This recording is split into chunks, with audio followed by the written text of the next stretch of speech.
How would you describe the quintessential New York pizza? Greasy, thin crust, crusty, good sauce, overcooked cheese, and New York City deliciousness. They say it's the water that makes the pizza here so special, as well as the bagels. Do you buy into that theory? I guess I do because I've tasted pizza and bagels a lot of other places in the country, and it's not good. So yeah, I'm going to go with that. I'm going to go with the water.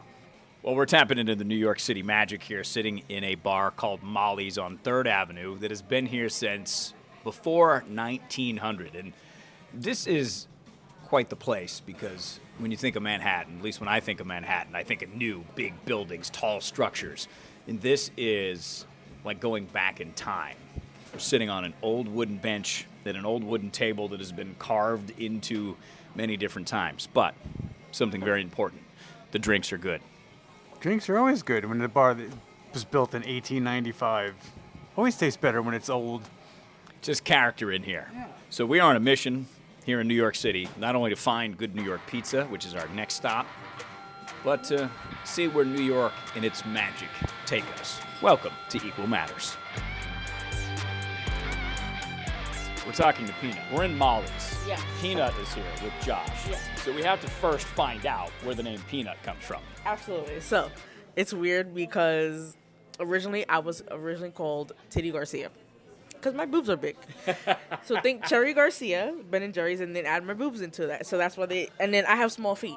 I wear size 3.5, so there goes Peanut. That's why they call me Peanut. But it's hilarious. I'm just like, oh no, that's horrible. But that's why they call me Peanut. Well, and it seems like a New York thing to me that you have thick skin, right? In order to live here, you have to be able to put up with a nickname like that. Oh, you have to. I promise you, if you're in New York City, you don't have thick skin, just leave at this point. Because I'm from the Bronx, and we have really thick skin. Like, we just found that there was a torso on the train, and we're like, all right, can we go home? It's just a Tuesday. It's just a Tuesday. McSorley's Ale House, been here since 1854. It's known as the oldest bar in New York City, here in Manhattan, with 2 types of beers, light and dark. So we're going in. New York was always known as a place of dreams, right? Everyone from all over the world would come here to Ellis Island and see the Statue of Liberty and think that they could become anything they wanted. The American dream was always what everyone wanted from all over the world, right? So people came here and they wanted to live that dream, and places like this is indicative of New York City. It's just old. Millions of people have come here. It's just an amazing thing that places like this are still in existence. But you can imagine that you came over from Italy, say. You came to Manhattan, Ellis Island, and it's 1902, and you said, I need a place to drink. People came in this exact spot where we're standing now and had drinks. And who knows what kind of deals were made in here, what kind of conversations have been had in here, and what kind of famous people that have been in here drinking these 2 types of beer that they have, light and dark. And I think that's also one of the hallmarks of how certain things stand the test of time, is that if you're going back to 1854 and you still only serve 2 drinks and people still come in and there's still sawdust on the floor, that's a win. I do want to ask you though, Rob, how would you sum up growing up in New York City? New York City is broken up into 5 boroughs. You grew up in Brooklyn. We are currently in Manhattan. When I think of New York, I think of Manhattan as being the city, and the other boroughs are where people live for the most part. Is that accurate? Yeah, I totally agree. Like, when you're living in Brooklyn, you don't feel like you're living in the city. With the big buildings. Yeah, you just feel like you're living in a suburb. And when you're a kid, you never go to Manhattan unless you go to a play or you go up to the Bronx to the zoo or something like that. So when you're a kid, you really don't experience New York City per se. The outer boroughs are a lot. It's a lot different. It's different living, obviously, but it's still part of the city. It's still crazy. It's not like it's any less crazy than the city, but it's just that there's a lot more people that live in the city condensed than they do outside of it. That is a big part, the space. We were at a pizza shop. The pizza shop that Rob wanted to take me to, that he used to go to when he was a cop, is no longer there. So we found this other place, Joe's Pizzeria. The pizza was really good. When we're standing in the line, though, there's no space. People are just like right on top of you. That's something you got to get used to living here. So maybe as a kid, you got used to that. Oh yeah, I mean, living here your whole life for 41 years for me, you're used to that. Like people are always on top of you, no matter where you are, if the subway or if you're just walking down the street or in a bus, anywhere. It's just people are just always on top of you. It's kind of like living in a rat cage, but once you move out of it and you move to a place like Phoenix where it's so expansive and there's just so much room, now you hate when people are on top of you. In that pizza place that you were looking for, being nostalgic about, because you have sentiment there. The fact that that's gone, and we're standing here in McSorley's, which is still here, how do you relate to that as just being part of New York? Yeah, absolutely. Obviously, the place that I went to for so long is gone. Places like that have been there for 20, 30 years that actually do close, it's unfortunate. But places like this that we're in now will always be here forever. So you always have that to lean back on. Yeah, it's unfortunate the places that you loved are gone, but places like this, such a staple of the community, you always know you'll be happy when you come to a place like this. Especially because you look at the prices, and if you think of Manhattan, it has a reputation of having high prices. Not so bad in here. No. For example, fish and chips is $12. A burger with fries is $10. In Manhattan, that ain't so bad. No, and the pizza, the beers are only $4 each, so can't go wrong with that. Definitely can't. So if you're coming to Manhattan, swing through McSorley's, wear shoes that are appropriate for a sawdust floor, and have a light and or a dark beer, or get a couple of each. On a side note, normally I don't drink beer that's either just labeled light or dark, but for some reason, maybe it's the time warp that you walk into here at McSorley's, the light and dark beer tastes really good and really refreshing. Nostalgia is tasty. Do you agree, Rob Coppola? 100%. I like an easy choice, and I'm not mad at it, because the atmosphere does go a long way here down on East 7th Street in Manhattan. New York, being the epicenter that it is, you might find yourself in the middle of a protest. This appears to be a Free Palestine protest, and there are a lot of police officers as escorting it.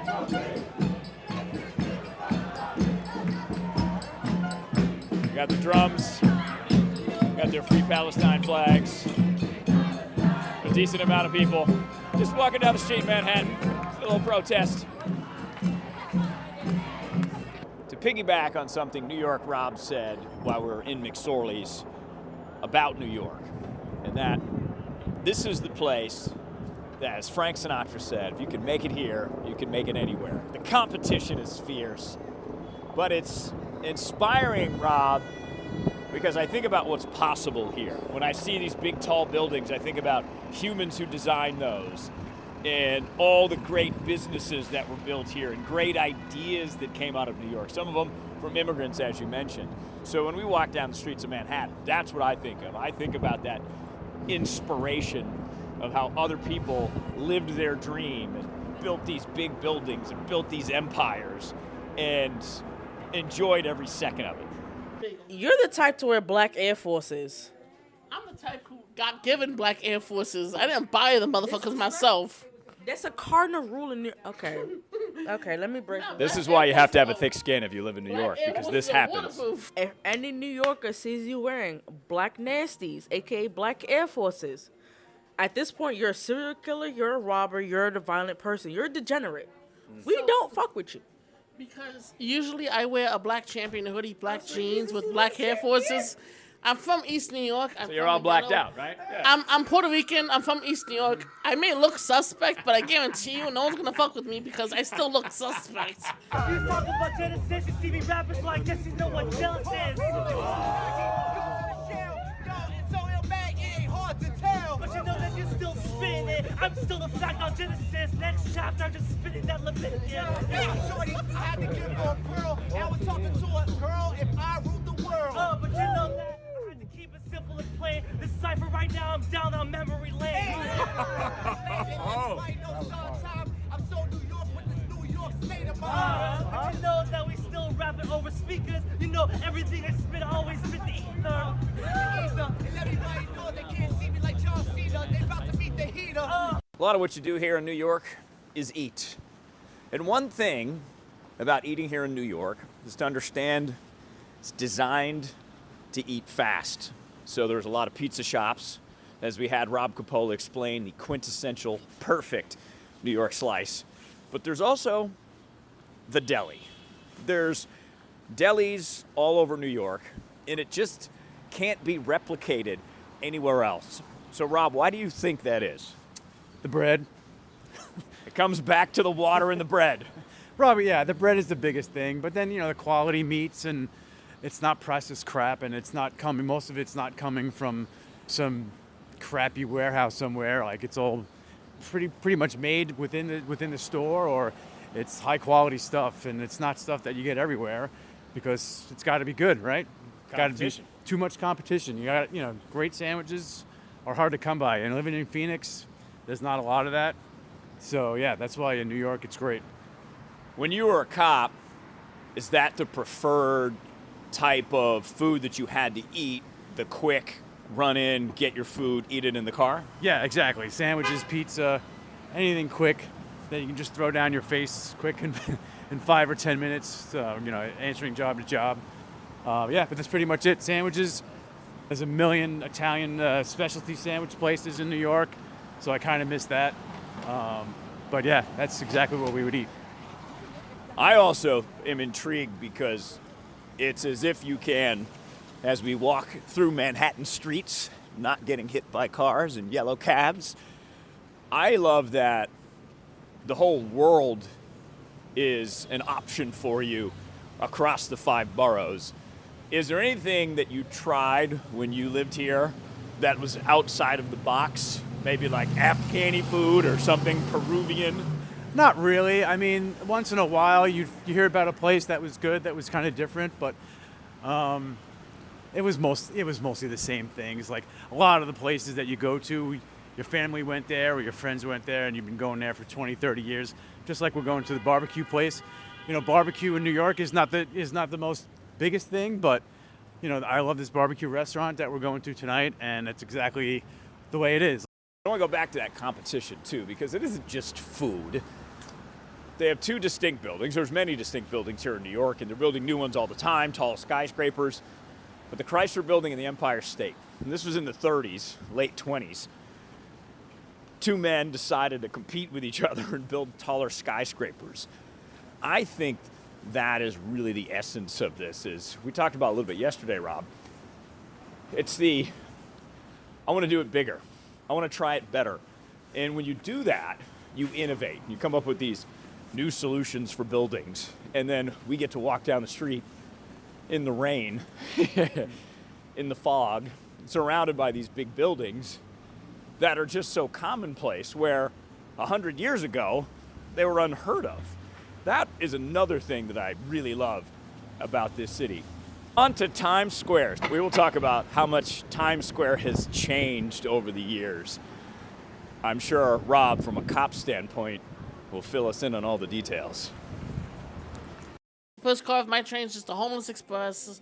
Second car, I got a drunk guy here who's just talking to himself, having his own conversation, losing the argument of his own conversation, but okay, normal Tuesday, I'm just trying to get to work. That's what it is in New York. I kid you not, I walk out my doors and sometimes my life is a sitcom. You never know what you're going to get, but if you just have a good reaction to it, you're like, you know what? I'm going to tell you the story. You're not going to believe what happened, but this is what happened to me on my way to work. You have to start your story. If you're from New York and you have a story, you have to start it off with the New York staple. Times Square is one of the most famous squares, places to visit in the entire world. In New York City, there are numerous bright billboards advertising things in your face. You ever seen the movie Minority Report? When Tom Cruise's character is walking through the mall and it hits him in the eye and it personalizes what he needs. The road you're on, John Anderton, is the one less traveled. John Anderton, you can use a Guinness right about now. That's what it feels like when I come here. You're assaulted by ads, but at the same time, it looks really cool because it's big, it's bright, and it's fun. But this is a place, Times Square, that has changed quite a bit. Rob, the first time I came here was in 1992. I was in 8th grade. It was our 8th grade field trip. And in Times Square, I saw things for the first time. I saw things like prostitutes, and there were a lot of porno shops, and it was really dirty in Times Square. But you were coming up around that time. You had just started to become a cop in 91. If you go back in your childhood and you think about Times Square, what comes to mind? I never came here when I was a kid. Not allowed? Oh yeah, pretty much. It was seedy is probably a good word. It was really bad. Between the porno places and the peep shows and the prostitutes and the drugs and like you said before, like you can just go into a shop and just buy switchblades and knives and all kinds of crazy things, and I wasn't allowed to come here. But it's definitely changed, even though Giuliani's a punchline now. But when Giuliani was the mayor, he really cleaned this up, and he doesn't get the credit for cleaning up Times Square like he should. This is a place, I think, too, where you notice people just like to come and linger. But back in the 90s, people didn't want to come here and linger unless you were looking for some seedy activities. So as it started to change when you were a cop, do you remember when it really turned around and became the modern spectacle that it is? Yeah, I would say probably mid to late 90s is when it really started to get cleaned up, and then the early 2000s, it was when everything was great here, even after 9/11. You spent the last couple of years of your NYPD career in Times Square quite a bit. What did you do while you were here? Basically, I just stood at quote-unquote sensitive locations just to be present, just to have the tourists and the people to see cops in every corner. And a lot of the times I did midnight shifts working in front of like a consulate or some kind of foreign country dignitary's house or something like that. Just locations that could be sensitive towards terrorism or something, crime. The smell of weed, it is everywhere. Does that bother you?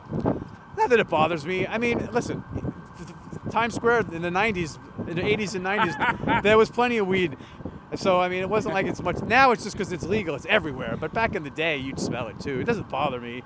I mean, some of it's terrible, but... It's just something to be aware of if you come to New York. You catch a little whiff of it. It smells like funky feet. Yeah, well, yeah, but it's still, it's still better than watching people shoot up on the corner, or strung out on meth or some nonsense. Fascinating because there's everything here. Things you wouldn't expect.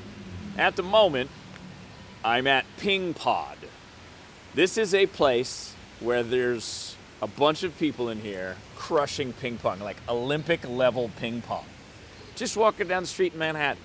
If you just walk down a street, don't mind that people are in your space, you might find Olympic ping pong players just playing ping pong on the side of the street. Rob and I have been friends for just about 22 years. So the first time I came to visit Rob in New York was the fall of 2002. And that was the first time that I had the Virgil's experience. Virgil's is a place in Manhattan that serves barbecue, which is probably the most rare type of food in Manhattan. You've been coming here forever. How did you find Virgil's barbecue in New York as the trash ribs come? First time I was here was with my first wife. Her and her sister used to come here a lot, and they opened in 1994, actually. So I probably came here not too much longer after that. So I've been coming here since then, and it just became a tradition coming here before going to a Ranger game. The hidden secret is this drink that is called the Fall Off the Porch iced tea. Now this is Virgil's version of a Long Island iced tea, so every type of liquor is in it, but it does not taste like liquor at all. We won't tell you about the story where we had a few of them and watched Derek Jeter become the all-time hits leader in Yankee history. But why did you even try the Fall Off the Porch iced tea, Rob, if you can remember? Well, I tried it because it looked interesting. And I'm like, oh shit, this whole thing is alcohol. And then once I tried it, I'm like, oh, this is dangerous. So then it became tradition. Every time I came here, I had to have it. We're gonna dig into some trash ribs, and eat some barbecue, and go see the New York Rangers play some hockey. For you foodies out here, the trash ribs here at Virgil's are very good. I assume it's the parts of the ribs that nobody wants, so they douse them in sauce, and it's just flat out delicious. Rob, what's your impression of the trash ribs? Delicious as always. I can't finish this because I want to eat it. Back to eating. one of those New York features because there is a flow when you walk. There's a rhythm to walking the streets, and there's a rhythm to moving out of the way when people are coming. But you kind of get used to it. It took like a day, and I was like back into the rhythm of it because that is the most effective way to get around is to walk. Yeah, and you got to be like Frogger. Anyone that played the old video game Frogger, that's the way you get around New York City. You just got to bob and weave and walk past the Walking Dead zombies or people that just stop in the middle of the sidewalk to take pictures. We constantly keep moving. We always have to go one place or the other place. If you're going to go ahead in the middle of the block, in the middle, right here, just stop to look at and take a picture and be an obstruction of traffic, I'm going to go ahead and just kick you right in the ass. Because literally, you're obstructing traffic. Everyone wants to go around you. No one likes you now because now you're pulling out this big-ass camera trying to take the 15th billionth picture of the Empire State Building. It's not going nowhere. Get a postcard. Keep the traffic moving or go to the side, but don't obstruct the traffic. Oh my Please. God. New York City is also home to maybe the most famous sports arena, performance arena of all the arenas, Madison Square Garden. So if you get a chance to come see the Rangers or the Knicks play, you got to come check it out. One of the great things about hockey is the fact that it never stops. It just keeps on going. Inside the most famous sporting arena in the entire world, Madison Square Garden. Great place to see a game, a show. In New York, Rob came here frequently as a kid to watch the New York Rangers play hockey. Why was it the Rangers, Rob, and not the Knicks or any of the other teams here in New York that became your favorite? Probably because of my dad. My dad was a big Yankee fan growing up, and he probably a bigger Yankee fan than a Ranger fan, but he had tickets through his company for Ranger games, so he used to bring me, and I just fell in love with it. How do you not? When you walk in here to Madison Square Garden, what do you think about? Oh, man, just so many good memories, bad memories. But I always said this was like my second home growing up. I got season tickets for the Rangers when I was 18 years old. Ever since I was a teenager, I used to come to as many games as I could, so I just loved coming here. Even though half the time the games were just terrible and the teams weren't so great, but I just loved the game, loved being here. It's just like a second home to me. Take me back to the first time you came here. What do you remember about walking into Madison Square Garden, watching your New York Rangers hockey team become your hockey team? The first game I remember coming here, I was with my dad. He had his company seats, and we were just talking during the game, not paying attention. It was before they had the nets. They used to have nets behind the actual hockey net, so the pucks wouldn't go flying out into the crowd. But when we went, which I was probably maybe 8 or 9, they didn't have those nets up, and we weren't paying attention, and a puck was hit, went out of play, and it smashed the seat that was right next to me. Whoa. And, the only good thing about it, two good things about it. I didn't get hit, and I was able to get the puck afterwards, so. Well, how do you not become a hockey fan if you get a puck in your first game? That's pretty cool. And we used to probably come to like 3 or 4 games a year. Yeah. So that's what I remember the most. Just come with my dad, just spending some time with my dad and enjoying the games and not even really caring if the Rangers won or lost, just to be here, you know. And then when I got older, I became passionate, and then I used to lose my mind when they would lose and be really happy when they won. Looking down at the ice as the Rangers play tonight as we are on our tour. And interesting fact, the NYPD holds their graduation ceremonies in here. So, Rob, you were actually on the floor as a cop in Madison Square Garden. Tell me about that. NYPD has their graduation here, every class, basically. Well, back then, because the classes were so big, there were 2,000, 2,200 cops graduating, so we had to have it in a big place. They would cover the ice, and the ceremony would be right on the ice hockey floor. And when I graduated, actually, part of the rink was still exposed in the corner, so a bunch of cops were skating back and forth with our work shoes. It was kind of fun, especially being a fan my whole life at that point. It's kind of cool being on the ice. And saying, yeah, I actually did skate at Madison Square Garden Ice, but it was in a police uniform rather than playing hockey.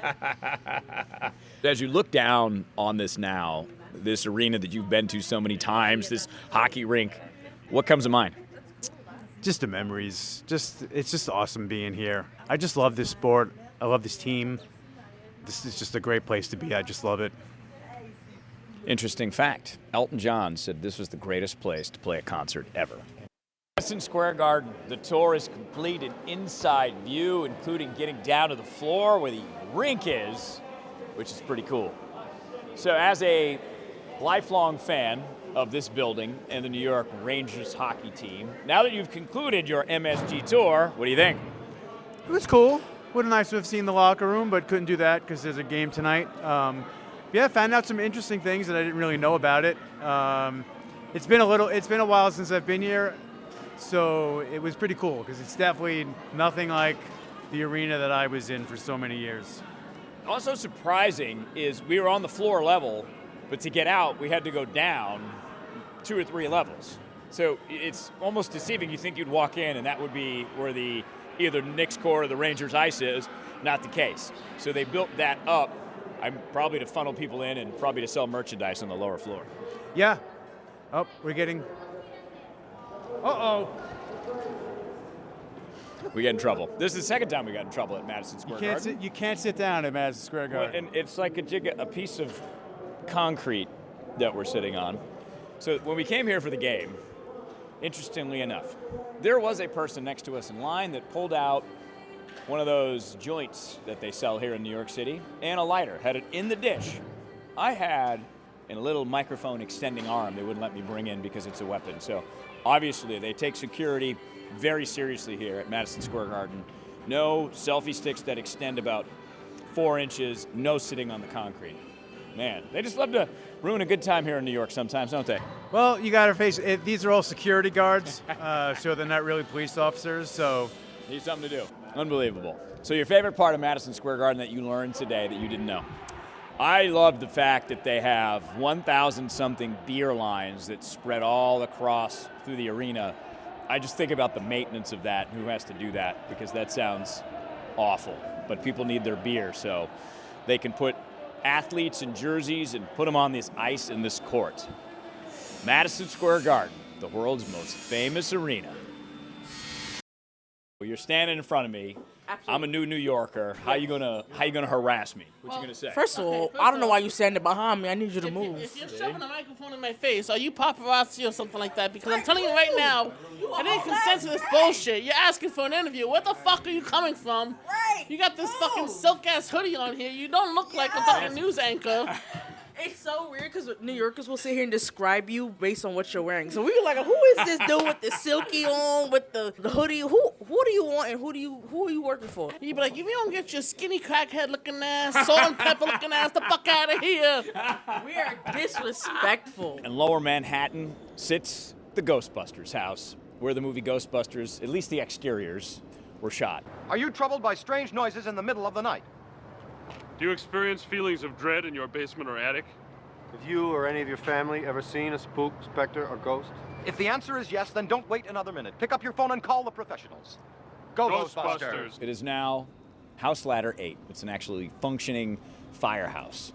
But it looks cool, and it reminds you of all the movies that are filmed here in New York. Ghostbusters being one of them, Men in Black being another one. What are your favorite, Rob, movies filmed in New York?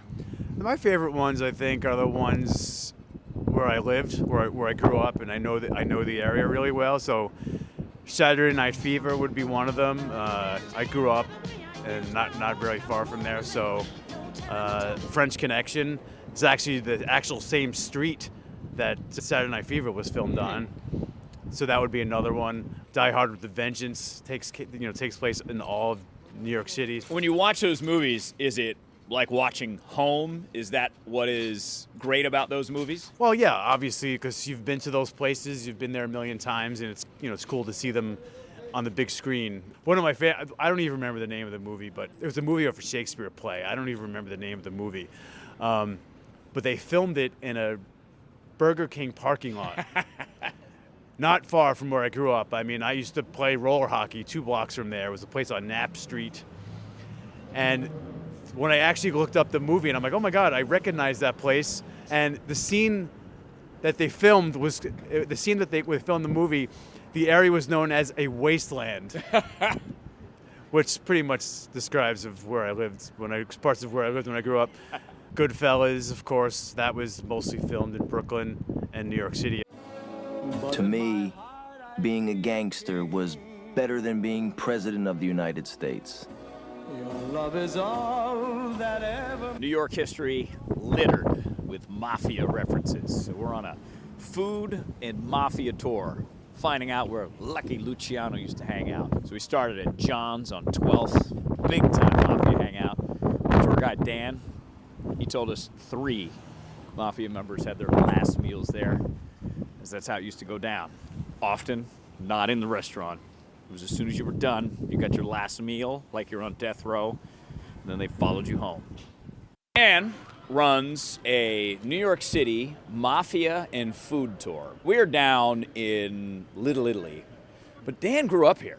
Dan, what you have explained tonight on this tour is how neighborhood-centric the mafia really was. We're on Mulberry Street as we stand. This is the most famous street. How did the mafia appear when you were a kid? Actually, interesting. More like a local government. And that actually comes from its origins in Sicily. People in Sicily could not rely on the government to support them and ended up basically defending themselves, taking up arms. That original group becomes what we call the mafia. And just a tradition was born in that the way when people have a dispute, or like instead of calling the police, you would go to, or even like I say, go back to Sicily to contact the government. You just go to the mafia, because they were the guys that kind of settled, any kind of differences, or and you saw the same thing here in Little Italy. And it was actually frowned upon to actually call the police. Like people didn't do that back then. Self-governed. And yeah, it was self-governed, and things are always. There was like an open forum at their meetings. You could go in there with a grievance. A lot of times it was like commercial grievance, like, I did tile work for so-and-so, he didn't pay me. But you could go in there with any kind of grievance, and they'll hear both sides. And, people go in there agreeing that they're going to take whatever the outcome is and accept it. So, that's how it was. You never called the police. And, again, very old school, and that's kind of the thing that I miss about New York most, is that's one part of it, but just the old school feel and the fact that, people could settle the things on their own, you're not suing everybody. But with that, as we have discussed, we started at John's on 12th Street. There were 3 people in the mafia that had their last meals there. So there is that end-of-life aspect to the mafia and that self-governance. But that is really old school. I would say the steps are pretty much the same. We have laws. They had rules. If you break the law, depending on what it was, you either went to prison or you got killed, right, by the government. And, in the mob, you took a blood oath, and essentially ahead of time, if you break certain rules, the consequences of death. There is no jail time when you're in the mob, right? Unless you get arrested for something outside. But yeah, going in, that's what these guys understood. And when they broke the rules, they expected 2 bullets to the back of the head. That was par for the course. Yeah. What I love, I don't know if I would say I love most about the tour that you offer is a neighborhood perspective, because you grew up here. You grew up next to Robert De Niro, the famous actor, and Martin Scorsese, the famous director, who coincidentally they've done numerous projects together. But you grew up here, so you have a unique perspective on that. So how does that shape your view of what most of us think of as the mafia, as this underground crime syndicate, awful, dangerous? But you lived here. Yeah, people don't really understand it. And actually, more importantly, I guess, the misunderstanding came to light when John Gotti got arrested. A lot of people from the outside couldn't understand why were people supporting John Gotti. You have to understand, people here that couldn't feed themselves. These guys bought, turkeys for Christmas. 4th of July, they had the fireworks going here. So, and it was even just beyond that. It was just, again, if people needed a few dollars, you got a couple of dollars from these guys. So they always supported the community. And the way people looked at it, if you weren't in that life, you had nothing to worry about. They weren't going to go around randomly start shooting people. It was very isolated to just the guys that were in there. And there's some bad things that happen, I understand for sure. So there's that element. But I think overall, the way people looked at it, if I was minding my own business, I didn't get involved with them in any way. They didn't do anything to me. And, there was the support there as well. So you do have a different perspective from the inside out versus the outside in. And like I say, it was most evident when Gotti was in trial and all these other things. where people were making comments and couldn't understand, well, why does the neighborhood support these guys?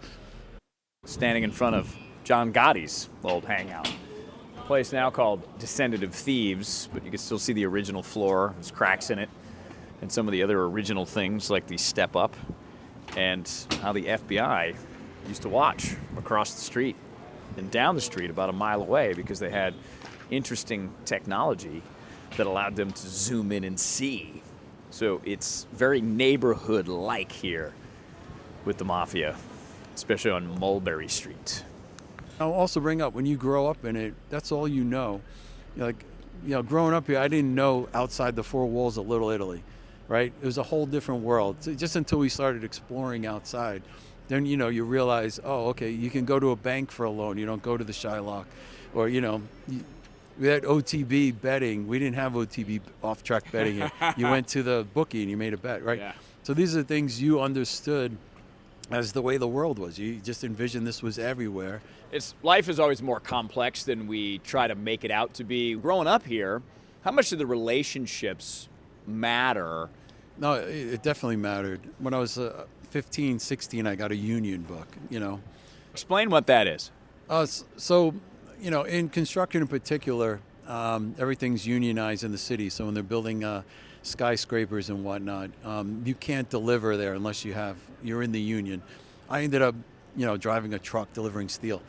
That came from my family, my grandfather, but it was hard to get into the union if you weren't from this neighborhood. It was a trust issue. Like, they wanted to understand who was, doing what and who you really were. They would just hand things out to anybody. And you even see that today in corporate structures, right? People that get ahead, they know somebody in the company. There's a trust thing. So it's not like it's out of the ordinary. I'll bring up Sammy Gavano. He talks about a guy that he had killed. And he said at the end he ended up loving this guy. And he respected him so much because the guy accepted his death because he understood he lost the war, essentially. And he knows the rules. He was an old-time gangster, and he accepted his fate. How many people actually live by that kind of code today, right? Tell me about the restaurants we go to, just to change, because the food in Little Italy in New York City is stunningly amazing. Yeah, you have to pick the right place. Little Italy, we go to Bonito One. They opened in 1968. They're friends of mine. We just finished up at the pastry shop, La Bella Ferrara. Also friends of mine, and I don't go here because they're my friends.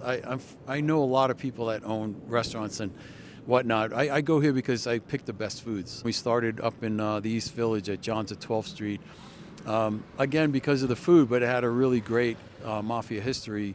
The mafia began at John's at 12th Street, Lucky Luciano, all those famous mob names. I picked the best food, so I think you guys agree, right? Tonight the food was pretty damn good, right? Mr. Coppola? Yes, food was amazing.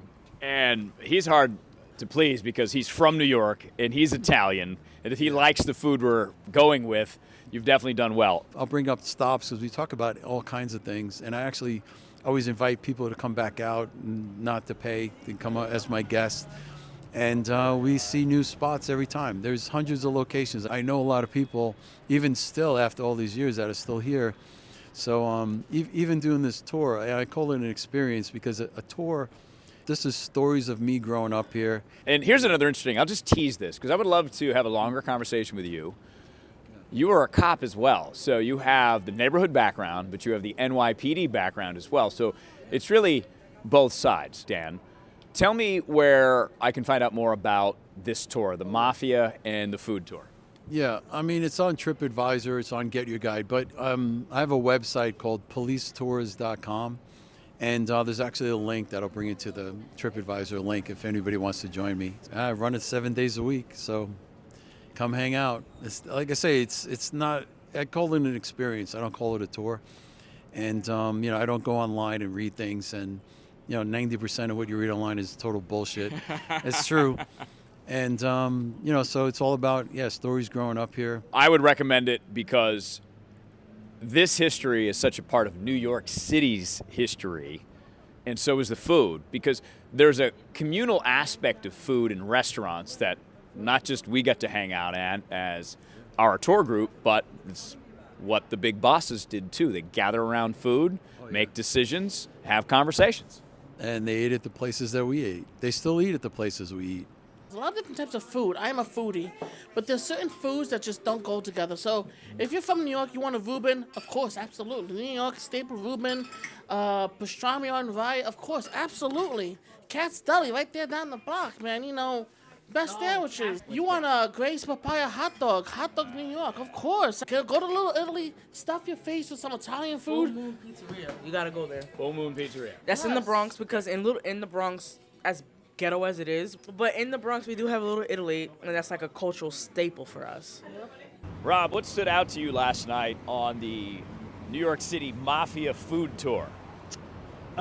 Just like we talked about last night, the dichotomy between him being a cop and living that mobster life, basically his whole life, before he became a cop. That was the craziest thing to me.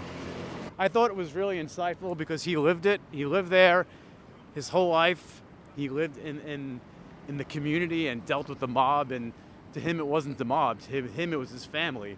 So it was a different take on what people might believe the mob is. Like me knowing the mob as a whole, it's a family, right? So, and that's what was interesting about last night's tour, or he calls it experience, was that they were a family and they always took care of each other, and no matter what it was, good or bad, they took care of each other because that's what families do. What I thought was also cool, Rob, was going to some of these restaurants where a lot of these mafia discussions would happen. So the first place, John's on 12th Street, essentially what Dan told us is that's where the mafia began, right? But on top of that, the food's good. Yeah, well, let's face it, they've been here since the early 1900s, and they brought all that hometown cooking from Sicily back here, so of course it's going to be good. And I'm sure it hasn't changed in over 100 years, and you can tell because the food was just amazing everywhere we went. So let's talk about the food. In the first spot, John's, we had spaghetti and meatballs. The meatball was amazing, and being Italian and having two Italian all my grandparents actually came from Italy, so my grandmother on my dad's side was just an amazing cook, and she made the most amazing meatballs, and that's what they reminded me of last night. So you can tell, that was just old school family recipe that's been hundreds of years old, but yeah, that meatball was great. In the second spot, we had eggplant parmesan, which normally I don't like, but Dan, the tour guide, was like, nope, trust me on this. And he was absolutely right. That eggplant parmesan, the way that they prepared it, mind-blowing. Well, if anyone knows about Italian food, it wasn't really an eggplant parmesan. It was more like an eggplant rollatini, where an eggplant rollatini is kind of rolled up. That's why it's called rollatini. But they kind of spread this out. So the eggplant was breaded, had mozzarella, had ricotta on it, and the way they cooked it was amazing. And then we ended with a pastry, because bringing this back around, we've talked a lot about food. One of the most unique things about New York that you can't replicate is the food. We talked about the pizza, we've talked about the bread, we've talked about the delis. Now we're going to talk about the pastries, because the pastries. Desserts are my weak spot, and I love Italian desserts, and there's just so many to choose from. You introduced me to it's called a Neapolitan. Well, Napoleon. So it's flaky like a turnover, but it has custard.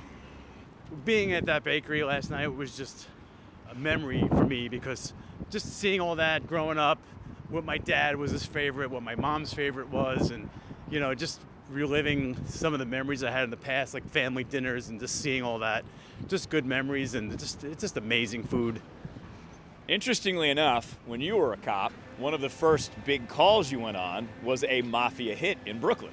Yeah, and actually we spoke about that, him and I, before the tour actually started, and I think he was kind of shocked that I knew about these things, because actually one of the rub outs or the hits that they had on one of the guys, I was actually there, and I discussed it, and he was he was surprised, and I think he was happy that I actually knew what he was talking about. But when I first started, there was a whole mob war going on, and he knew all about it, which was kind of interesting too. You guys, though, are describing New York as if it is like this crazy place. I think it's a is. magical place, though. It is very magical to the sense that it's non-existent. Because the shit we see here, you don't see anywhere else. No, that's the magical part. New York itself has its own vibes everywhere you go. And depending on where you are, the vibe changes. Of course. You go to, like, the Village, the vibe is a different vibe there. It's a great vibe, but it's definitely not different from what you see in Flatbush. You got Flatbush Avenue, you got the Caribbeans, you got beef patties. You go to any other different places. The vibe changes, and the best part about it is because there's so many different vibes in New York City. It's depending on what you're feeling today. You know what? I want to go to, like, a place that's got a good Italian spot. So if you were going to tell someone who's coming to New York, Yes. what would you have them do first on the list? Peanut, you go first. On the list, do me a favor. Don't carry cash with you and just walk. If you see people, especially in Times Square, if they're going to sit here and harass you, walk. Don't make eye contact. Mind your business. Walk. And walk fast. Because New Yorkers don't like slow walkers. If you're getting on the train, do me a favor. Take your book bag off and get on the train. If you want to commit suicide, I promise you we all going to curse you out. Move. Move. Because only in New York will you get cursed out for trying to end your life. Move. We do not have the time. That is true. Move the fuck on. You're gonna jump in the train tracks, be considerate, man. Don't do it during rush hour. I gotta get to work. Yeah. There's no reason why the fuck I gotta be late to my job here that I still gotta pay student loans. At this point, I got beef with you. You trying to kill yourself on my fucking cloud? Rush hour. Doing on the weekend, overnight shift. No one's on the train. Be considerate, you little bastard. Come on, man. It's on site. Manhattan is a tourist destination of New York City. It doesn't really represent all of New York, but it's a tourist spot. If you want good food, don't go to Manhattan. They're going to charge you three times as much. It's not all authentic. You got to go to other places that are not in Manhattan. Go to Williamsburg. Go to Flatbush. You got to travel New York in the boroughs to get the authentic food of New York. There's a lady in the Bronx. She sells patelillos. Yes. On the concourse. You just walk up to her window, you order it. She's very loved by the entire neighborhood. And them patelillos be banging. You get the hot sauce with the ketchup, you be living. If you really have to get into the depth of New York, honestly, don't go to Manhattan because you're not going to get a lot of stories. You have to go to Brooklyn, the Bronx, or Queens. Yeah. Queens, Bronx, Brooklyn. I know Staten Island is one of the boroughs, but there's not really much in Staten Island to look at except the $18 toll bridge. Like I said, the vibe of New York, it's always changing, but there is always something new here. And if you just walk outside, I guarantee you're going to see things that you never thought you saw.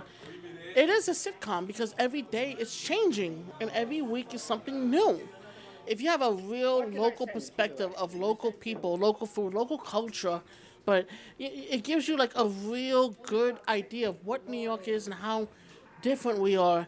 And even though it's the melting pot, but there's just so many different people and different, just ideologies altogether, man. You definitely have to come around the summertime when we have the Puerto Rican Day Parade and the Dominican Day Parade. I promise you, that's when we really sit out here and have fun. This episode of Equal Matters gives you just a glimpse of what life is like in New York City. 4 days spread across Midtown and Lower Manhattan, which is just a very small part of New York City. It has so much more to offer. But the fantastic part about New York is that the world is at your fingertips in one city. You can taste the world, you can experience the world, you can see unique things, unique stores. Like people playing ping pong at an Olympic level on a street in Manhattan in a store. You can go nuts in Times Square with all the lights and advertisements. You can do all the touristy things. Go see the views on top of the Empire State Building or the Edge. Or you can just walk for miles and miles and just observe what you see. You never know what you'll come across. In 4 days, we came across a hip-hop cipher in the middle of the street. We came across 2 different protests. We came across Josh and Peanut, the New Yorkers, who tell us it's the New York people that make New York special. And living together in small spaces, that creates all kinds of opportunities to learn, to see, and observe, which is exactly what it's all about here on Equal Matters, because we are all equal, especially when we listen. That's when it does matter. My name is Rob Hunter. Please rate and review. Please subscribe. And please Share Equal Matters with your friends. We want to grow this because we want to have a different conversation, a more elevated conversation, a conversation that is geared towards bringing us together. Thanks for being here. Until next time, good night.